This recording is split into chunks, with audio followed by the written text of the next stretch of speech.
that great mic some nice guy gave you.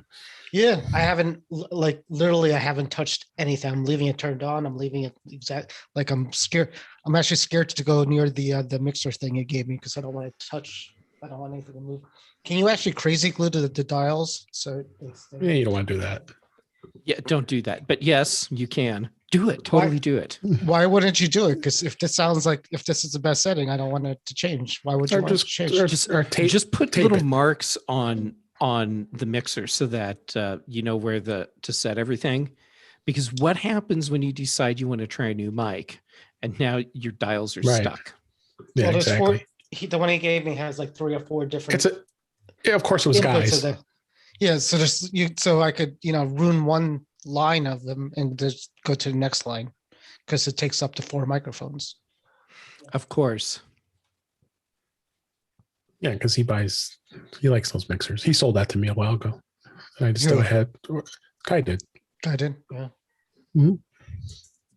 Do the new ones light up more? Are they more digital? I went with the Rodecaster Pro because it's got lots more stuff. Because it's the Rodecaster Pro. But does it still have analog dials, or is it more lights up and push button stuff?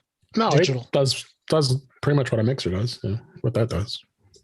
It has some light up buttons, but it has sliders also. Actually, doesn't it have a couple dials? Or is it all just sliders? It's all touch on the touchscreen here.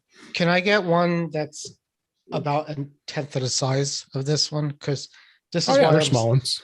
This is why I'm stuck out in the dining room because I can't drag that into the office. Like that one we bought on a Kickstarter that we showed you, the little small one. That would probably be. You could get small ones like that.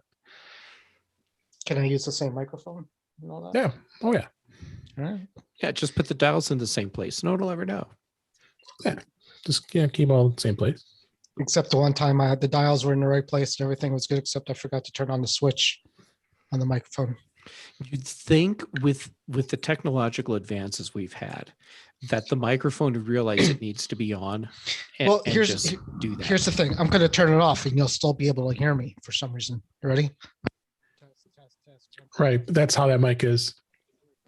Test. 1, 2, 3. So it doesn't actually turn it off. It just turns it super low.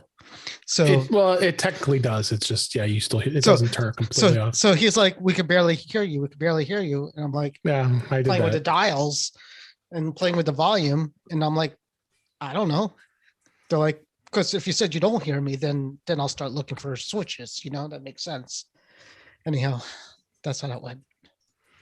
Put a Post-it note on your microphone that says "Turn me on."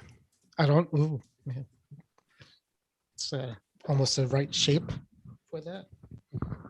Sorry. All right, I'm not judging. We are posted on the socials. Oh no! All right. Oh God. All right, let's go ahead and get started. Hello, everybody on YouTube. Oh yeah, I see us. Ugh, I look bad. All right. We start the important recording. The backup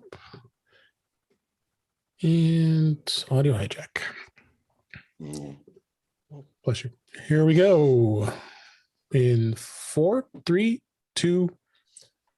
Welcome to episode 149 of In Touch with iOS, a podcast that talks about iPhone, iPad, Apple Watch, Apple TV, and related technologies. I am your host, Dave Ginsburg, and my co-host, Warren Sklar, is back. How are you? You were on a little honeymoon last week. I am sunburned and peeling. Thank you for asking. Yeah, you did look sunburned when I saw some of the pictures you posted. I was wondering. This part of my face was coming off right here, so it's coming back. So it's nice to be back. Yeah. And Mr. Jeff Gammett's back on the show. Welcome back, Jeff. Glad you're here. Well, thank you for inviting me back. It's always great to get to hang out with both of you. Yeah. Well, lots of fun stuff to talk about this week. And a lot of our discussion today is going to be actually about the AirTag and our first week's experiences. We'll all have some different views. I can just anticipate. And I think we'll have some good conversation about that because it's been popular. And then the iPad Pro just went up on pre-order last week. We'll talk about that. Lots of news, always things fun to talk about here. So let's just go and dive right into the stories this week. Unless you're living under a rock, Apple released iOS and iPadOS 14.5.1 with fixes to app tracking transparency bug, WebKit issues, and security issues. They released this minor security update that came up a week just prior to the release of 14.5. This was this past Monday on May 3rd. And they also released an update to the older devices too for security 12.5.3 who are still on those older devices that don't support the latest operating system. Basically what Apple said was it's fixing an issue with app tracking transparency where some users were previously disabled allow apps to request to track in settings may not receive the prompts after re-enabling it. But I had thought there was some other things in here as far as maybe some WebKit issues and some vulnerability. I believe there is here. Yep. The big WebKit issue. Sorry, I'm just totally go ahead. Jumping right in. Yeah. The big WebKit issue is a 0-day exploit that affects iPhone, iPad, and Mac. So that's right, because 11.3.1 for Mac Big Sur came out as well. So my recommendation is if you haven't updated yet, as soon as this show is done, go update. Yes, please update. And Warren, you're on beta, so this doesn't affect you, right? But I'm living in the future. Hopefully, sometimes when these emergency patches come out, the beta doesn't get those patches built into the beta. So I could be living even more dangerously than normal this week until the next beta comes out with that fix in it. Yeah, you definitely could be. And they also released for watchOS 7.4.1 with some security improvements in there as well on 9 to 5 Mac here. They say basically the same thing, the transparency for app tracking. I don't think they really spotted much else in the update for the watchOS, but iPadOS and iOS definitely, all of them. You should update them all, and make sure you get your Apple Watch update up to date as well. Anybody have any comments on the watch? I don't think we have much to say. You definitely don't want a 0-day vulnerability on the watch because you don't know what they could do with that data. Yeah, for sure. On your watch. Yeah, well, considering the fact that you can't even roll back from beta on watchOS, it makes me wonder if an Apple Watch was exploited, would there be any way to recover from it, or would Apple just have to say it's time for you to get a new watch? Yeah, I don't know how much data it actually keeps on it though. That's a joke. I think it's everything comes from the phone. I think except for the only thing really stored on it is music. You could put some music on the drive. Well, health and fitness data is. Do you think it's actually on? Do you think it's reading it right? It's not actually there. So, like, do you think it's just reading it from the phone? It's at least temporarily on the watch, because any data that the watch collects lives on the watch and then gets pushed over to the phone, and not everything happens immediately. So, do you think it actually transfers it over briefly to the watch, or do you think it's just reading that data from the watch? And like, if somebody actually, hypothetically, if somebody could hook up a USB cable to the watch into a computer, do you think that data is actually seen on a watch, or it's just kind of relaying what's coming through the phone? Yes and no. So it's relaying stuff that comes through the phone, but the stuff that the watch itself is collecting that then goes to the phone is cached temporarily on the watch. Okay. Yeah, that makes sense. I don't know the answer either, but anyway, it's kind of like update. I mean, though the watch, there's especially when you have the cellular version of the watch, if you have cellular service on it, you want it to be a standalone device. People just bring their watch, don't bring their phone, and be able to listen to music and tracks all your health stuff. And then when you get back and get your iPhone, it'll sync up between both devices. So it syncs up, but is it tracking? So it's tracking your health, but is it reading the health from your current? I haven't run without my watch. If you run without your watch, and you don't have cellular, can you track your fitness? Can you see your previous fitness on the watch? Yeah, because it still senses it. It just stores it locally until you get back with your phone and syncs back up.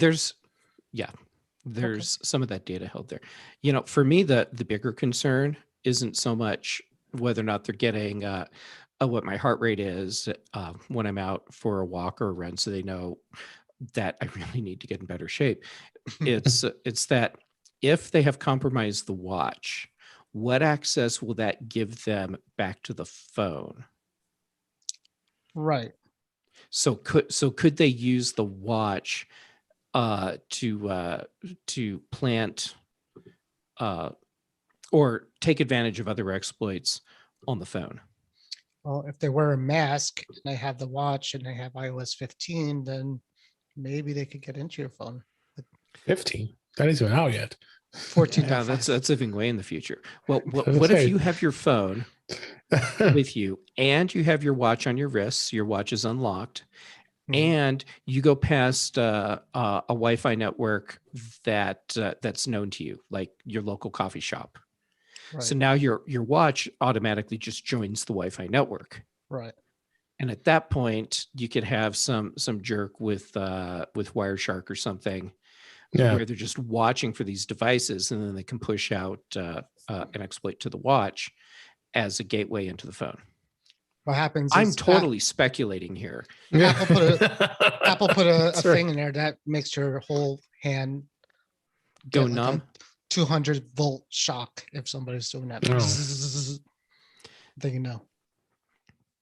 Yeah, Right. I can imagine just walking past Starbucks, and all of a sudden my hand just explodes. Dave, tell us about this purple phone. That wouldn't be pretty. I think we have to move on to the next topic. Tell us about this purple iPhone number. Apple, this on Mac Rumors, Apple begins transition to randomized serial numbers with the purple iPhone 12. They had previously reported Apple's plan to switch to randomized serial numbers for future products starting in early 2021. And this transition has now started with a new purple iPhone 12 model in multiple countries. They have confirmed that the purple iPhone has released last month has a new 10-character serial number format compared to the usual 12 characters for most other Apple products. Apple previously said it randomized serial numbers would initially be 10 characters long. So the purple iPhone 12 appears to be the first Apple product with a randomized serial number. So it remains to be seen if they're going to add other things, other devices in here, maybe possibly the iMac or the iPad Pro, some of the new, or even the Apple TV. That they would have randomized numbers. So I guess Apple's just looking to keep things secure and more random than because there's people out there who love to have there's been plenty of those serial number websites you can easily put in the serial number, and it's easy to track what the device is. So maybe Apple's trying to make changes to this. What do you think, Jeff, on this? I think this is another step in Apple's ongoing efforts to obfuscate who we are online. And they're doing this with MAC addresses also, aren't they? I didn't know that. Oh, are they? I think they are. Well, at least see, this is awful. We've had a whole year where we've been in pandemic mode, and all these things that I normally know, I'm suddenly not sure of. But I thought they were doing that, or doing randomized MAC addresses. Okay. I'm looking at it. I know they have a KB article about how to set up your Wi-Fi access point, and it says don't do the lock to a MAC address thing, because that's just not going to work. And which would make sense if they're randomizing that number. As of 2020, now Apple is enabling random MAC addresses for everything. Yeah, there we go. The device does by default. Okay, go. So my pandemic correct. brain remembered something. Go me. Yeah. You were correct. So the reason is security is. Yeah. I mean, is that the only reason they're doing it? Security. Yeah. Because there's a lot. I mean, Apple, and I can attest to this because a lot of companies, set up databases. Dell is a good example. You can tap into Dell's API in their database with serial numbers and be able to track, in their case, the service tags, and be able to tap into their database to know when the warranty expires on this particular Dell product. So in Apple, yeah, you can go to the website, put the serial number in through Apple Care, and it'll tell you what the current status of the device is as far as warranty goes. But you can't.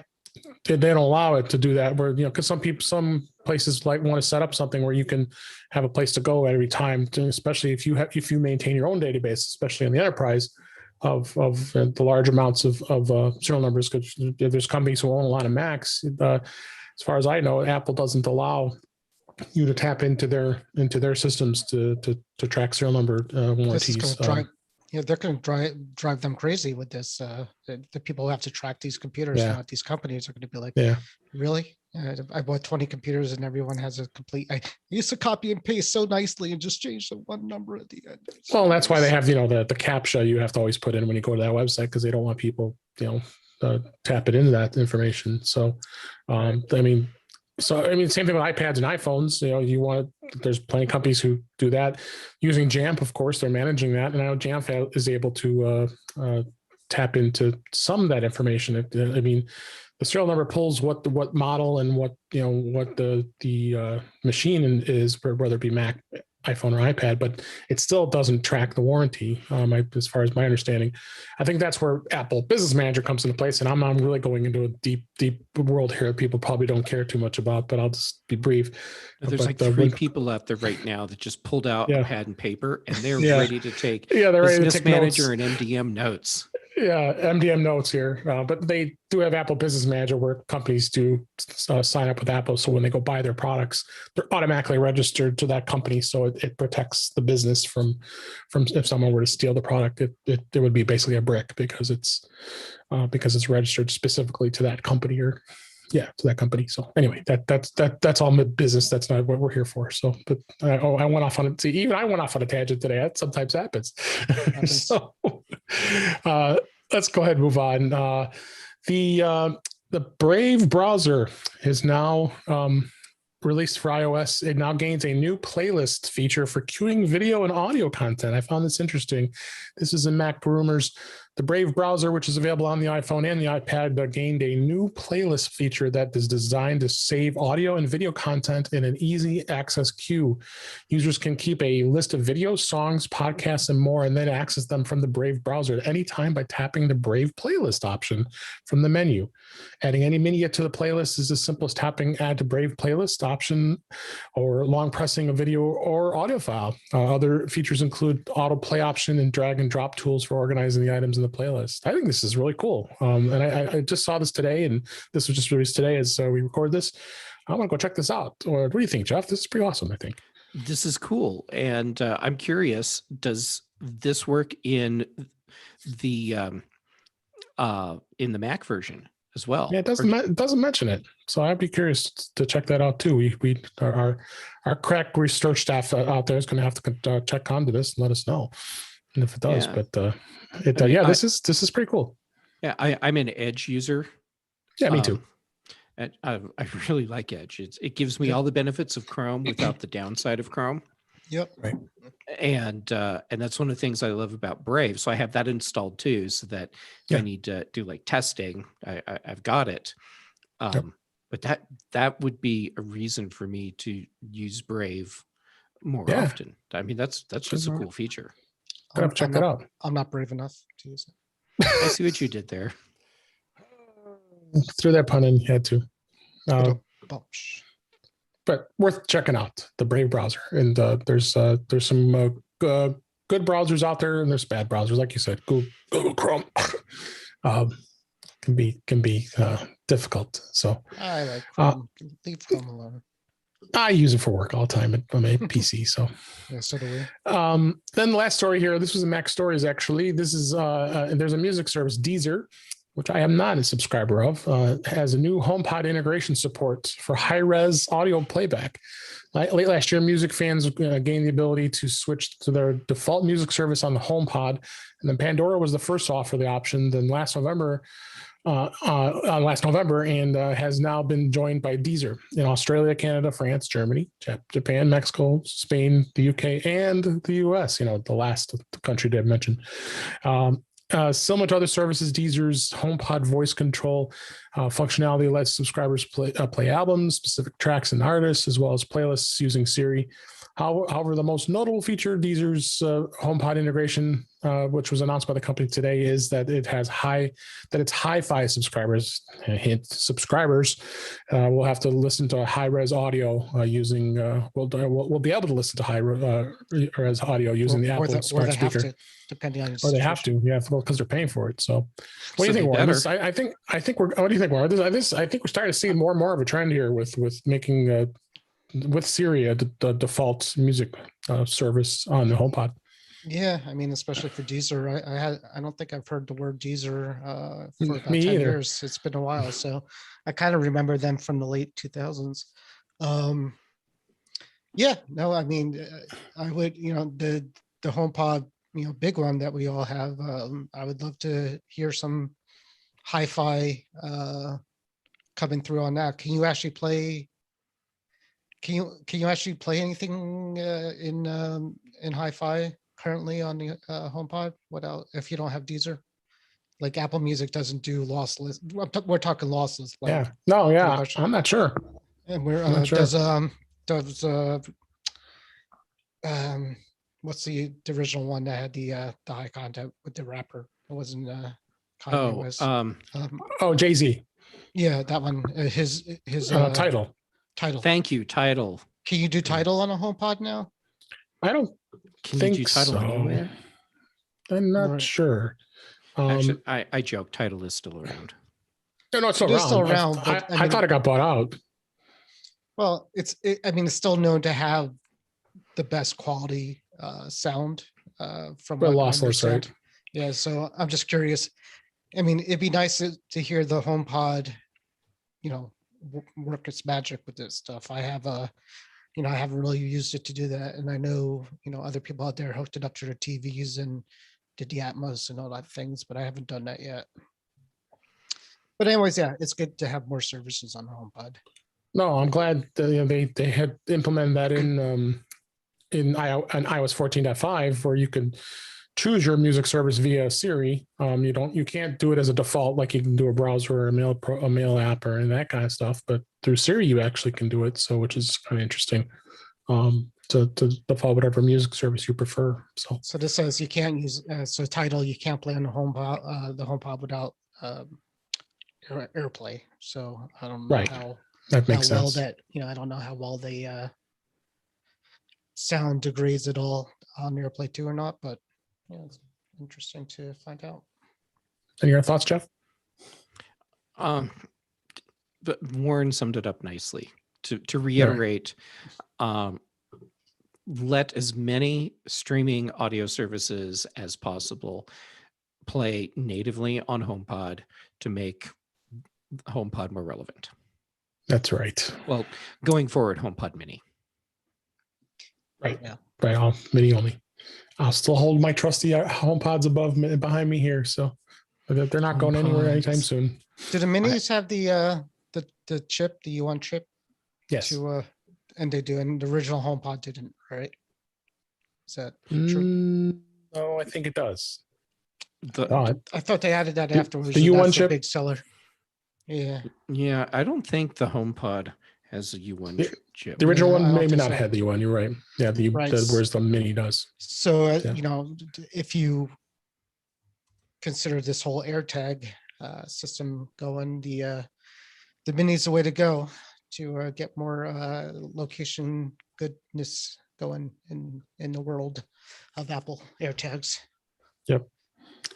All right, let's. That's the news for this week. Let's move on and talk beta like we always do. Warren's back, so we can hear about what there really isn't much to talk about with beta this week, and the same as last week when beta 1 came out. Beta 1 came out a week ago as we record this, and then beta 2 came out just shortly thereafter. It was a pretty quick release, and it was released to developers, and I believe it's out in the public now as well. And can be downloaded through a public beta or through a developer center. Appears to be just the minor changes, focusing on underhood bugs, performance, and improvements with that and that, this and that. And would you notice anything different on it, Warren? Not a thing. Nope. It's works just as well as it did before, and it looks exactly the same. So I haven't seen anything. I haven't found anything different either. I'm running it on on iPad. An iPad. Yep, and I have it on my camera, which is my iPhone 10R, and I haven't noticed anything either. Oh, and an iPad. I actually have both. I have a first gen iPad Pro 12.9 inch that I put it on. Nice. So I get to see both worlds here. I haven't noticed a thing. So, Mac Rumor says the same thing. If you know anything, let us know. I don't think they really have much else to talk about here. So, all right. So let's move on. Topic of this week is AirTag, and I think we're still used to saying AirTags because there's so many of them. I've got 2 AirTags in my hand right now, right? But if you look on it, and it says AirTag, that's the name of it, right? Well, if you have more than one, they're AirTags, but yeah, they're AirTags because I have, like I said, 2 in my you hand have here. Multiple. I only have 1. So you have AirTags. I have AirTag. AirTag, and I thought it'd just be a good topic to bring up a week after they were released, and all of us have been using them. And Warren, I believe you've been using it on your 2 pooches with the dogs, and you did put some comments in the Mac to the Future group earlier this week, and I'd just like to know, to hear your first impressions of the AirTag as first relates to that. Yeah, I was trying to call one over to show you, but I can't find them.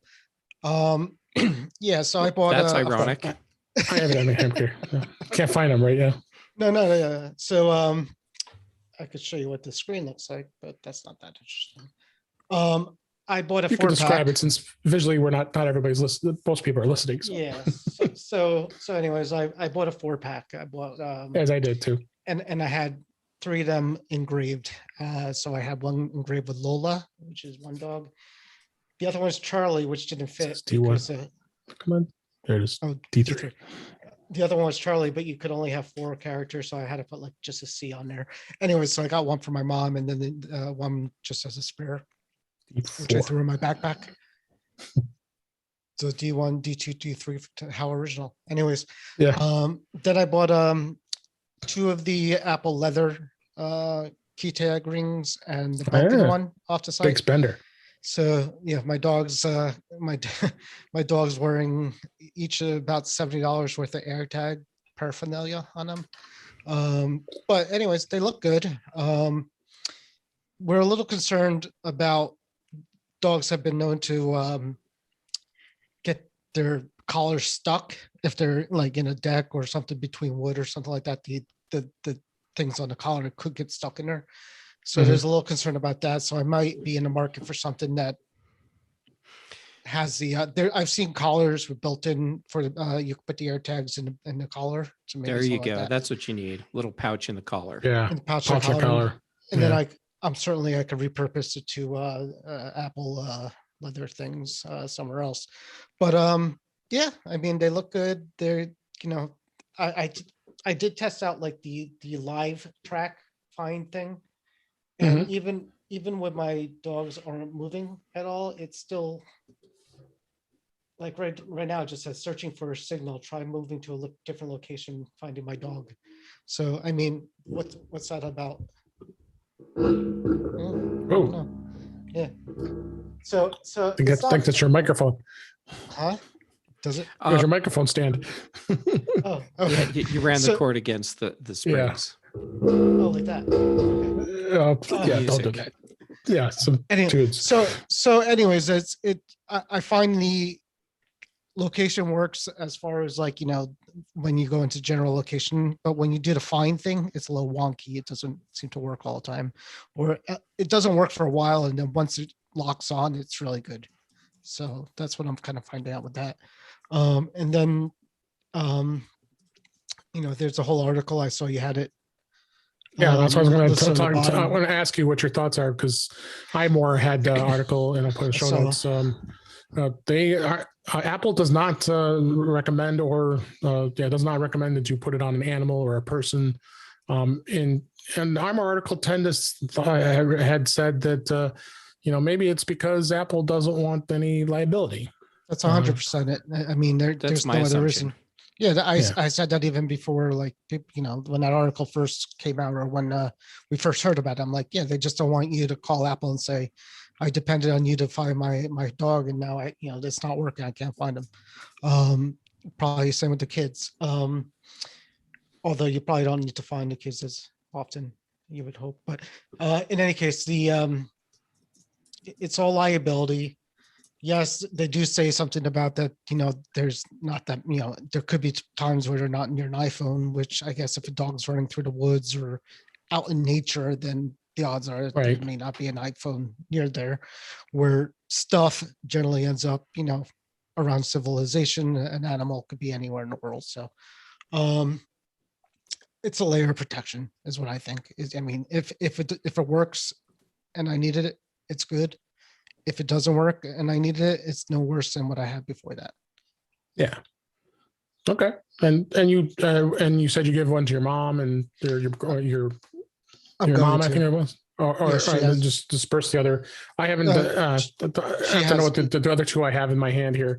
I didn't buy extra keychains yet. So, and you keep looking at the knockoffs on Amazon, and they all look like crap, and they're going to deliver to June. Wow. Well, you could either drill the hole, or as we saw today, you could split it. You could split it in two and make it wallet size. I saw both of those, and so those are your options right now. Both will negate the IP67 water protection. Or double-sided tape and stick it to something. Just tape it to something. Yep. I mean, that's a lot safer. I believe iFixit did do a teardown of it, and they did show through the X-ray showing where you could conceivably drill it, and then of course Mac Rumors had an article about it too, as far as you could drill it. But not only does it void the warranty, like you said, it really makes things it won't be waterproof. So what happens if it gets wet, or you know, it's going to seep in pretty quickly. So please don't do that. I don't think it's a good idea. Amazon has something you could pop it into for like $2. I think I'm starting to see like the really, not even just knockoffs, but if you want something that you could pop in just to make it like it, you know, more useful, I think there's things out there already. Yeah. So, but Jeff, you did an awesome video as you have been. Your video collection is starting to really evolve here, which I'm really liking. And we'll definitely have links in the show notes for the one you just did about how to do everything with AirTag. So, what has been your experience so far? You don't obviously have to redo the whole video, but I think the listeners would be curious to hear what your impressions are and what you think. So far, my AirTag has performed just as it should through all the tests that I've done, which is exactly what you want. The test that I was really curious to see how it would play out is the one that's in the video where I went outside and had someone take the AirTag and just walk away. And then I put the AirTag in lost mode and had to go find them. And to make this as realistic as possible, because when you're out in the real world with this stuff, most people are not going to be doing this with an iPhone 11 or an iPhone 12. So so I did it with an iPhone 10 and an iPhone 7, and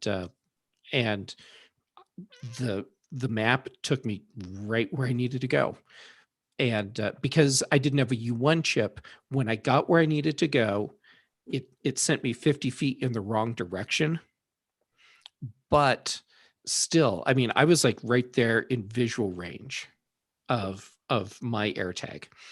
So it worked just like it should. It worked well. And since then, I've done some testing with Siri to see how that would work. And the first time I did it, and I asked my HomePod where my backpack is, it said, "I'm sending that request to your phone." And I thought, well, that's a load of crap, because all I want you to do is tell me where my AirTag is. And but all my subsequent tests with that, my HomePod has said that my AirTag is here, and then pinged it, so Okay. I could hear it beeping, and that's worked with my HomePod and my iPhone, so that's great. So there's my backpack. Yeah. Real fast with that. The dogs hate it. So They do. if the dogs are being bad, or I have one that just kind of like makes noises sometimes, you could turn on the ping on their collar and it'll stop them right in their tracks, and they'll look around like this for about, a minute or so. So it's perfect. It is perfect way. That's beautiful. It's great. So it's like a good way to get their attention too. Ashley, it is like, it could be useful in some situations if you're trying to get a dog and they won't come to you. It does kind of put them in a weird trance. I think they're onto something with this. You should train your dog so that that sound brings them to you. I bet you could, or make them sit where they are. Yeah. Lola. Yeah, just ping the dog. One thing that I want to try, which I have not yet, and I want to try this because I can do it with the tile. I want to see if I can set up shortcuts that take advantage of AirTags. Oh, I want to do that too. I want to do an automation, because That could be another video. So, Jeff, maybe you can figure this out. I have a Tesla, as I might have mentioned here and there. All right. The Tesla doesn't come with a garage door opener without you paying $300 for it, for reasons, and I don't know why. So I've been on this journey to bypass this whole $300 thing. So I spent about $1,000 on different ways to try to get this to work without spending $300. So the best I've come up right now is I have 2 NFC tags in my car, stickers, one that opens the garage and one that closes it through automations from a shortcut, which works. Okay. Yep. So you're just tapping your phone on whatever. Yeah. I have a smart garage. Yeah, I have a smart garage I still set up. So I want the $300 option. When you leave the house with the Tesla, the garage closes, and when you come, the garage opens. So that's what I'm trying to accomplish. And you could do it with your phone. I could make it so if my phone is with me, it works, because I could do an automation saying when I'm here or when I'm away. Right? Yeah, but that doesn't always work, because I leave the house sometimes in different areas or in a different car.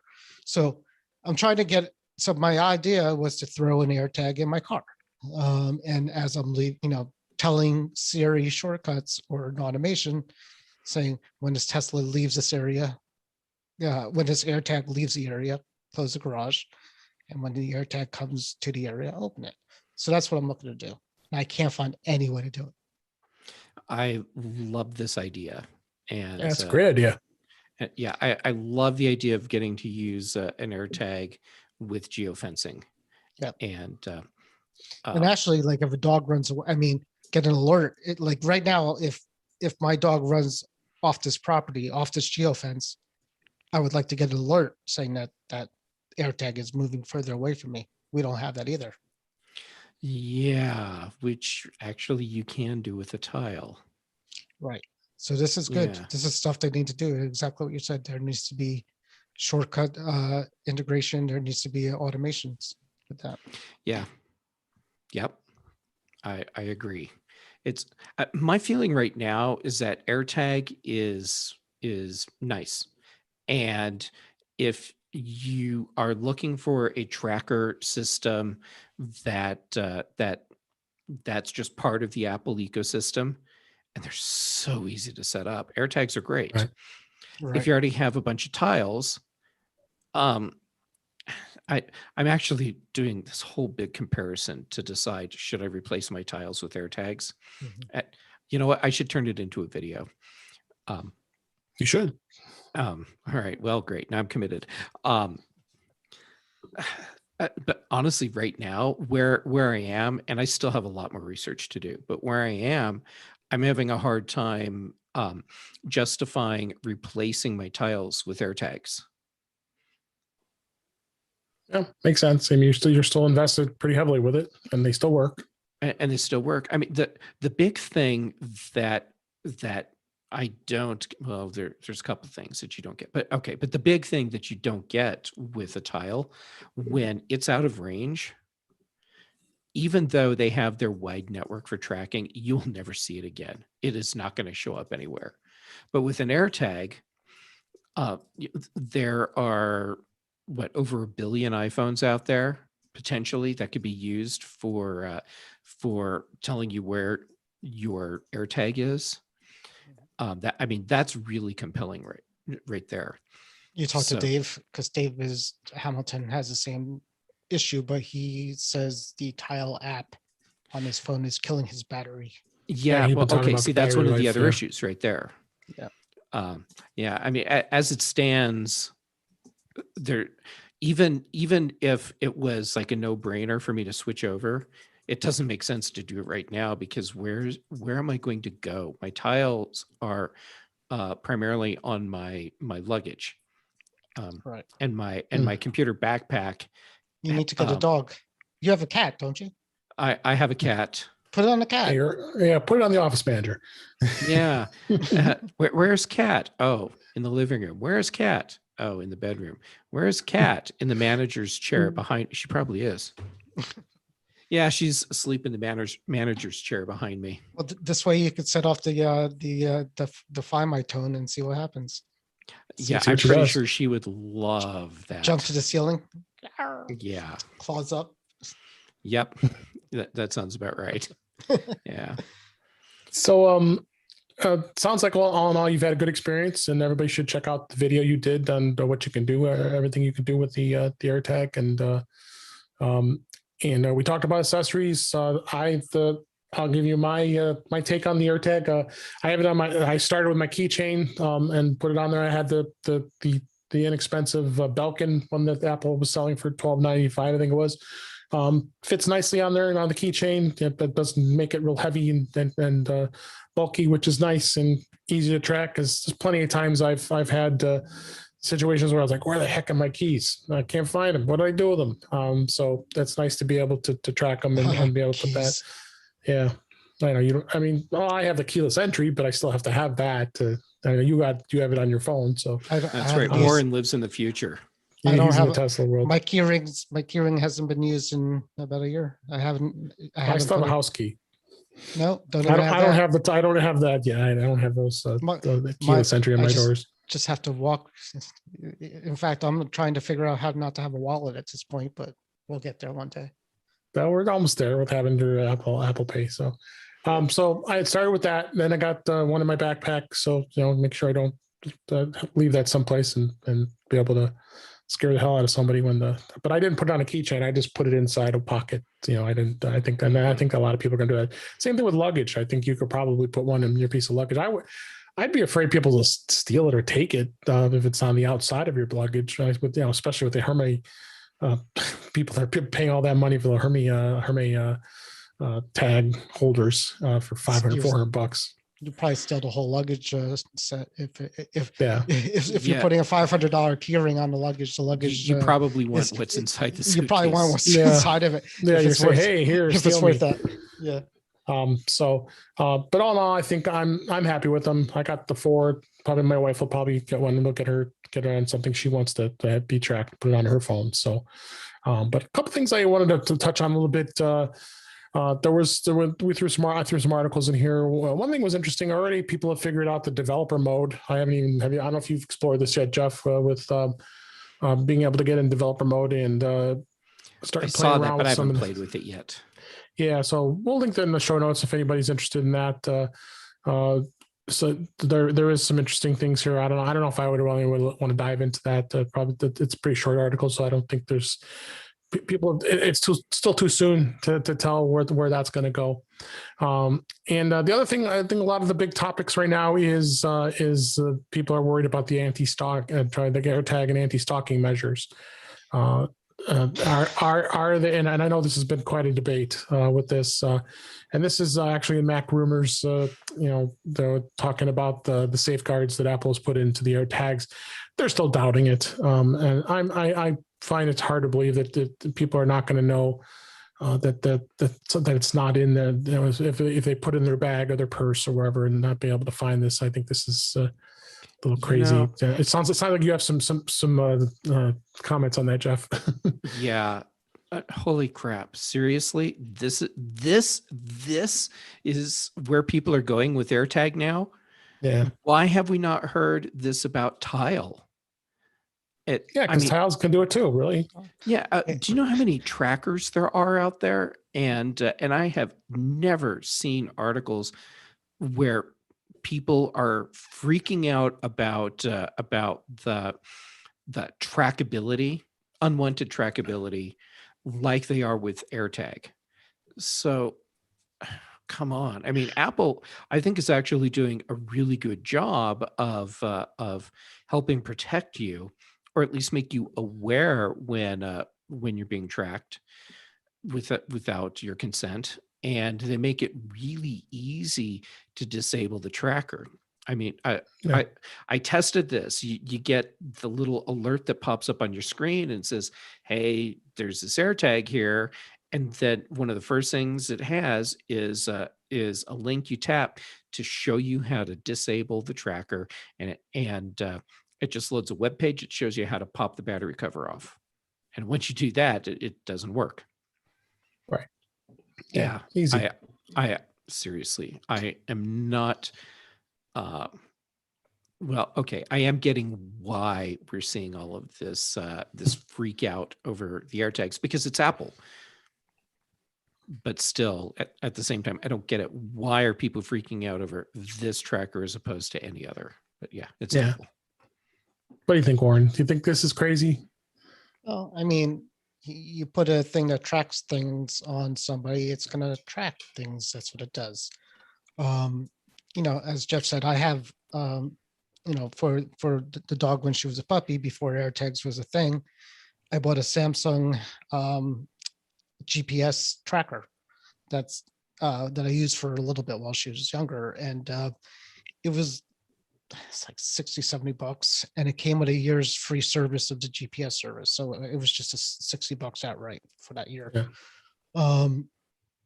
And you know what? It worked. And you know what? I could throw it into your backpack or, you know, into your car and you would not know it was there.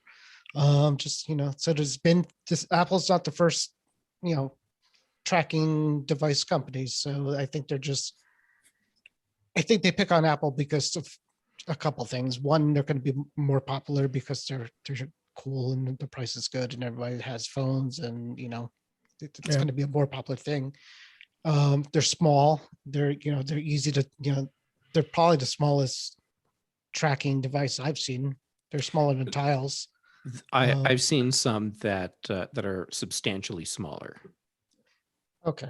Like but yeah, you know, the point is they are all really small.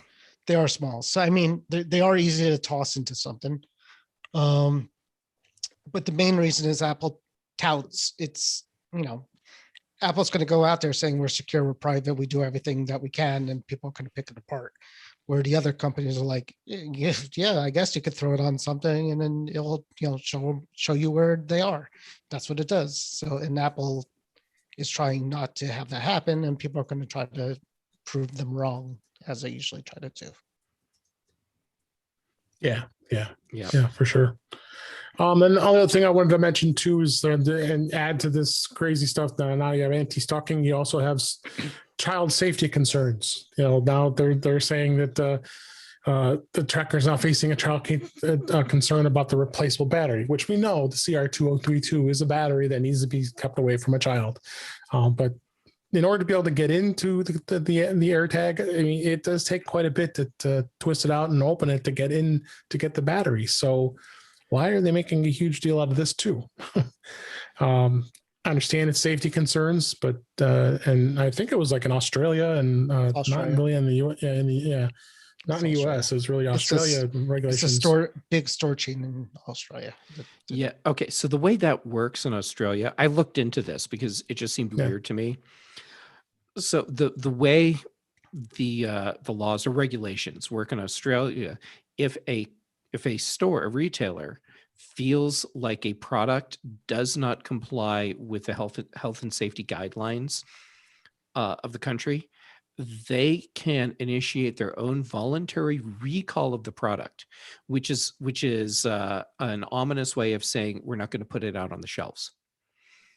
And that's what's happened. One of these retailers is looking at the AirTag, and they feel like it does not comply with Australia's guidelines, and it does, though.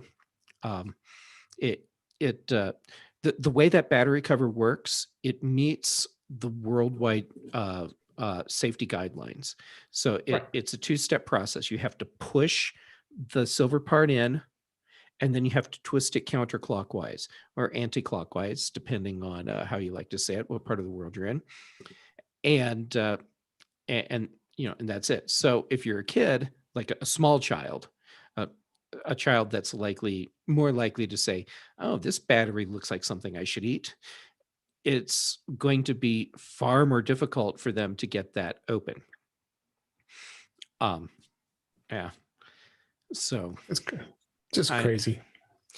No, but of course, it doesn't matter what the product is. We should always look at products with a critical eye to make sure that they actually are safe for ourselves, for our pets, for our children. Yeah, that's just a good thing to do anyhow. But in this case, I think that a lot of media outlets are making this into a bigger thing, where they're making it sound like Australia has initiated a product recall, and that has not happened. Yeah. So that was basically some of the coverage of the AirTag for us. Obviously, we'll continue to use these devices, to use these AirTags, and then let you know if anything we find is more exciting of its uses beyond what we discussed today. So, and also I wanted to talk a little bit about the iPad Pro. The iPad Pro M1 went on sale for pre-order last week as we record this. I decided to stay with what I have. I have the 11-inch the iPad Pro with 256 gigabytes, and they gave me a decent price to trade it in, $455, which I think wasn't too bad for an iPad that's now 3 years old. So I thought that was a pretty fair price, and decided to stick with the same size and iPad with the 256 gigabytes, which will give me 8 gigs of RAM, which is more than enough for me, and better screen, and I'm looking forward to seeing what the performance is going to be. It looks like ship dates for the 11-inch is not too bad. I just looked it up now, and I think the dates are still the same, like towards the end of May when they're going to be shipped, which is pretty cool. Warren, I know you were thinking about going with the 12.9-inch. Did you pull the trigger and decide to do it? Yeah, I did sell the 11 and the accessories, and I did not pull the trigger. I didn't pull it right away because I'm going to be away when it was shipping at that point. So I didn't want to do that. And then I waited a little bit, and I'm like, now it's going into June. And then I really want to pick it up to the store because I don't want to, just for reasons, sure. reasons. And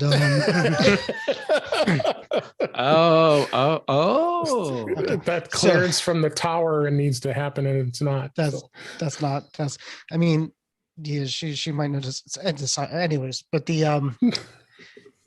I think there's a 50-50 of them being available in stores around the end of May.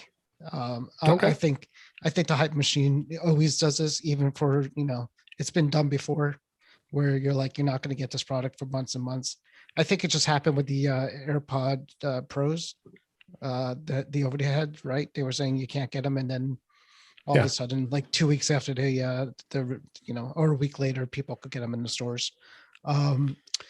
So especially there's so many different sizes and anyways, I think I'm going to go for the 12.9 256 gig version, and my plan is to not get the Magic Trackpad again because I liked it, but I didn't love it. I'm more interested in the it's the Logitech one. Is that the one that Apple's selling? Either a Logitech or Logitech. There's a Oracle bridge thing. one too. The bridge one too, but there's a few that's like $299. So I'm thinking about that. Yeah. You know, then part of me is like, you know, maybe I don't want to wait, and maybe I don't need 12.9. Maybe I'll just get the 11 again. And then, you know, like right now, you could get a really good deal on the 2020 12.9. And Yeah. part of me is like, I just really wanted the bigger screen, you know. Do I really need the M1? Do I really need it? So I'm sort of all over the place at this point, but I am iPadless, which is a little strange. That's kind of scary. It's scary. I can continue to use I my just iPad. looked at pre-ordering an iPad Pro with in-store pickup, and it says currently not available. So what I'm wondering Right. is if when we get to release day, if you're right, if we'll be able to Yeah. Yeah, it'll be the end of May probably is when it's So- going to be. yeah. I know some items you could do. I thought the iMac you could do in-store pickup. They gave you that option, the new iMac, but I thought there was there's no option for in-store pickup throughout this whole process, Right. even in the beginning. So I would have done that if, you know, even if it was like in mid-June. If it was mid-June, I would do it in store pickup too. But I think, you know, between, you know, Best Buy or Apple or Target, so many stores sell them, and I know they don't get. Yeah. They'll, you know, they start getting these shipments like a week after Apple gets them in their stores. So I'm not terribly Yeah. worried. So Yeah. we'll see. And I'm sure you're getting one delivered the 20th, 21st. Yeah, I pre-ordered the same. Well, I didn't do it. I knew it wasn't going to be too much of a concern because there's usually never a big run, especially now with the hype was on the 12.9. So I ordered it a little later in the day, but because I wanted to make sure the trade-in worked right. So, you know, when you're doing it, you wake up at 7 a.m. That's my time to fumble around trying to order an iPad. I want to make sure the trade-in works right too. But I get to hold on to my trade-in for now until it ships. So at least I'm not iPadless. So I'll get to keep. I'll continue to use it until I have to send it back. So, and Jeff, are you staying with what you have, or were you looking to upgrade? I'm sticking with my current 12.9 iPad Pro for now. Yeah. So I have the one that's right before LiDAR, and 2018. 18. Yeah, I mean, it's a great iPad Pro. Yeah. Now, if I was in a position where I was traveling a lot, I probably would be pulling the trigger immediately, just so that I have a more powerful machine on the road. But using my iPad at home, if I need something that goes beyond what I'm doing with the iPad, well, I'm sitting at my desk with my MacBook Pro. I have everything I need. So, you know, we'll see once travel is more common for me again. Or since I'm doing all my video editing on my iPad Pro and LumaFusion, if I decide that that the performance just isn't what I want, all right, well, then we'll look at the new one. But holy crap, that 2018 iPad Pro. I mean, that's what I have now. And it just chews through my video rendering. No problem. I can make you an offer. Well, we can talk. Because if I don't buy an iPad when it comes out, I'm just putting all my money in Dogecoin. Yeah, there you go. There you go. One other thing I mentioned. May not be joking. Go ahead. One other thing I'll mention, with the iPad Pro 12.9 inch, there I put a link in the show notes here that it will cost you $699 to repair a broken 12.9 inch without Apple Care. So I think Apple Care might be some.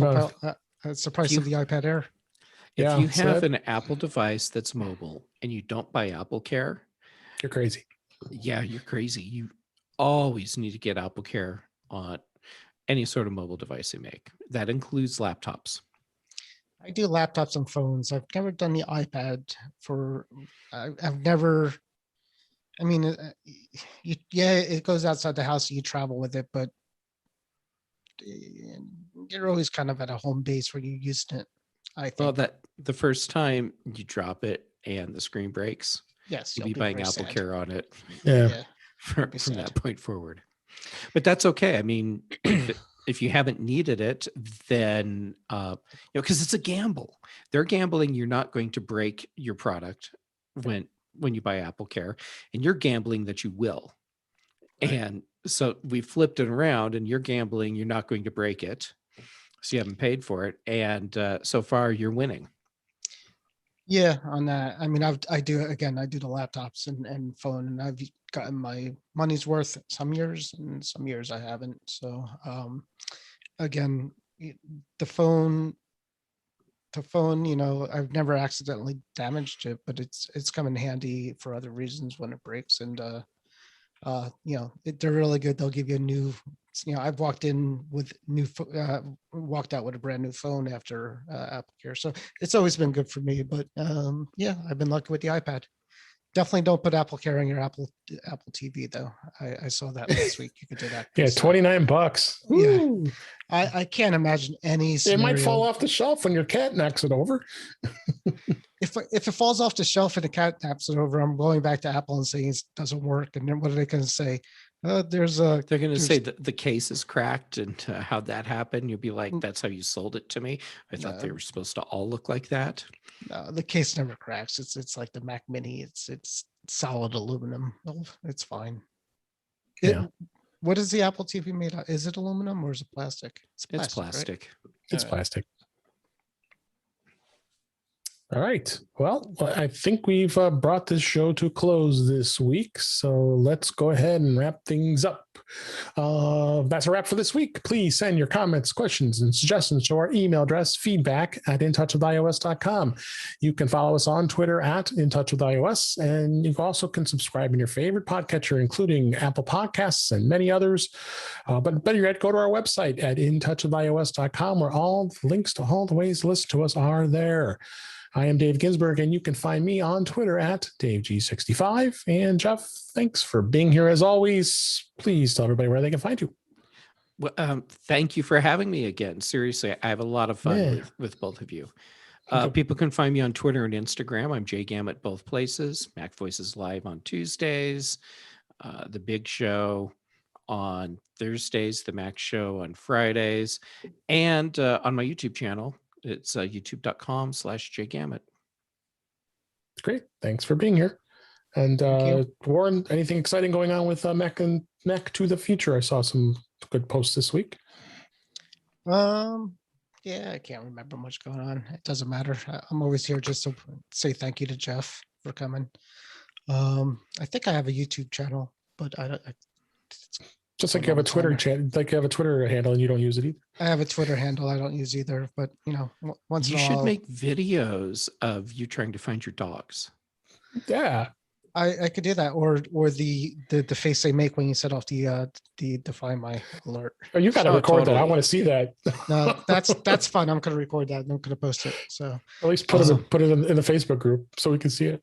I'm going to email this to Tim and Cook and say, listen, I think we have something going on here. We could put like a secret dog whistle in this thing and make them like just freeze in their tracks. But you know what's they're gonna say we're not liable for that. we're not liable if your dog sits there and looks into space like what the hell's happening and what is this noise. We're not responsible for that face they make. We'll look forward to that. We'll be definitely looking forward to that. So all right, everybody, appreciate you listening. I hope you enjoyed the show, and we'll talk again soon. Bye. All right, guys. Thank you. Charlie, Lola. Well, that was fun. You're I feel like I was especially talky tonight, so I hope I didn't talk too much. No. Oh my gosh. It was a good show. Did I talk at all? I don't remember. Did you? You told us all about your dogs. You told us about your Tesla. You told us about the relationship dynamics with you and your wife. Kind of remember. Yeah. This medical marijuana thing is working pretty well. Hey, look, There you go. I just enabled live transcripts. It actually works in Zoom. Does it? I don't see the Zoom. I don't see it in Zoom. I see the. Yeah, I it's see it. it's on YouTube. Ah, Oh, cool. nice. Does it I know what I'm forgot I saying enabled right that. now? It Hello, does. this is me talking to you in words on screen. It works. Nice. It's actually pretty accurate. Does it do bad words? You want to try it? No. Onomatopoeia. Poop. Boop. Poop. Boop. It says boop. Boobies. Boobies. All right. Goodbye.